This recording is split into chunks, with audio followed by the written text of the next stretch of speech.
اور یہاں پہلے میں اپنے گھر کی ویڈیو چلانے لگا ہوں جو میرے گھر میں واقع ہوا تھا. پیٹرول بمبوں سے حملہ اور فائرنگ, ذرا وہ بھی دیکھ لیجئے گا.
اب جو سردار آصف لطیف کھوسہ صاحب نے جو مجھے بتایا, بلخ شیر کھوسہ نے, چودھری اعجاز نے, کہ جو آج یعنی کل لاہور ہائی کورٹ میں جو تقریر ہوئی ہے اس کا نتیجہ ہے. اب پتہ نہیں اس کا نتیجہ ہے یا نہیں, میں کوئی نتیجہ اخذ ابھی نہیں کرنا چاہتا. اس کی انکوائری اور انویسٹیگیشن ہونی چاہیے. یعنی ڈیفینس کے اندر یار گولیاں مار جائے کوئی یار, یعنی یہ اپنا اس کے بعد تو آئی جی کا, یعنی کیا آئی جی کہے گا. عمران ریاض کے کیس میں دیکھ لیں جو پرفارمنس ہے سب کے سامنے ہے. دن دہاڑے یعنی یہ پنجاب کے اندر, لاہور کے اندر یہ سارا کچھ ہو رہا ہے. کیا کسی کی جان و مال کا تحفظ ہے یہاں پر؟ یہ سوچنے والی بات ہے, یہ سوچنا پڑے گا اور سختی سے عمل. یہ اب قوم نے فیصلہ کرنا ہے. ہمارا تو کام ہے آپ تک حقائق رکھ دینا, فیصلہ آپ کیجئے گا. اور میں, ہمارے جو دوست ہیں شاکر روان صاحب, انہوں نے وہ سردار لطیف کھوسہ صاحب کے جو تقریر ہے وہ ریکارڈ کی ہے, اور میں ان کی اجازت سے وہ ساری تقریر آپ لوگوں کے لیے چلا رہا ہوں. پروگرام تھوڑا سا لمبا ہو جائے. یہ سردار آصف لطیف صاحب کھوسہ صاحب کا اوپینین ہے جو آپ دیکھ لیجئے گا. اس کے بعد کہا جا رہا ہے کہ یہ سارا جو ہے یہ واقعہ ہوا. سنیے گا وہ تقریر. شیریں مزاری کو جس طرح سے 5 مرتبہ عدالت عالیہ نے ضمانت لی اور پھر اس کو جو ہے ایمان مزاری کی جب دھمکی دی گئی, کوئی بھی ماں, کوئی بھی باپ یہ برداشت نہیں کر سکتا. مردوں کو کوڑے مارے تھے, ہمارے پیپلز پارٹی کے کارکنوں کو اس نے سولی پر لٹکایا تھا, ٹٹکی پر کیا تھا, نعرے سنتا تھا, لیکن عورتوں پر ہاتھ نہیں ڈالا تھا. آج کی ذلت آمیز, آج کی ایسی, ہم ضیاء الحق کو مردود کہتے ہیں, اور سب سے زیادہ یعنی اس ملک میں جو انتشار, فکری انتشار, جتنی فسادات کی جڑ ہم ضیاء الحق کو کہتے ہیں, آج کی جمہوری حکومت نے اس کے ریکارڈ بھی توڑ دیے ہیں. لاہور ہائی کورٹ بار ایسوسی ایشن, جناب حامد خان صاحب اور دیگر اکابرین اور میرے بار کے ممبران, لیڈیز اینڈ جینٹلمین, آج مجھے یہاں کھڑے ہو کر یہ محسوس ہو رہا ہے کہ ہم ایک سرزمین بے آئین میں سانس لے گئے ہیں. آج جتنی اس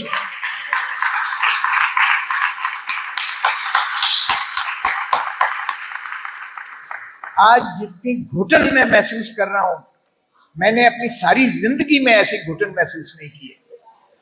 آج جو ظلم اور بربریت کی داستانیں رقم کی جا رہی ہیں, ہم ضیاء الحق کو مردود کہتے ہیں, اور سب سے زیادہ یعنی اس ملک میں جو انتشار, فکری انتشار, جتنی فسادات کی جڑ ہم ضیاء الحق کو کہتے ہیں, آج کی جمہوری حکومت نے اس کے ریکارڈ بھی توڑ دیے ہیں. آج اس سے زیادہ بربریت اور جو ایک وحشت پھیلا دی گئی ہے. ضیاء الحق نے مردوں کو کوڑے مارے تھے,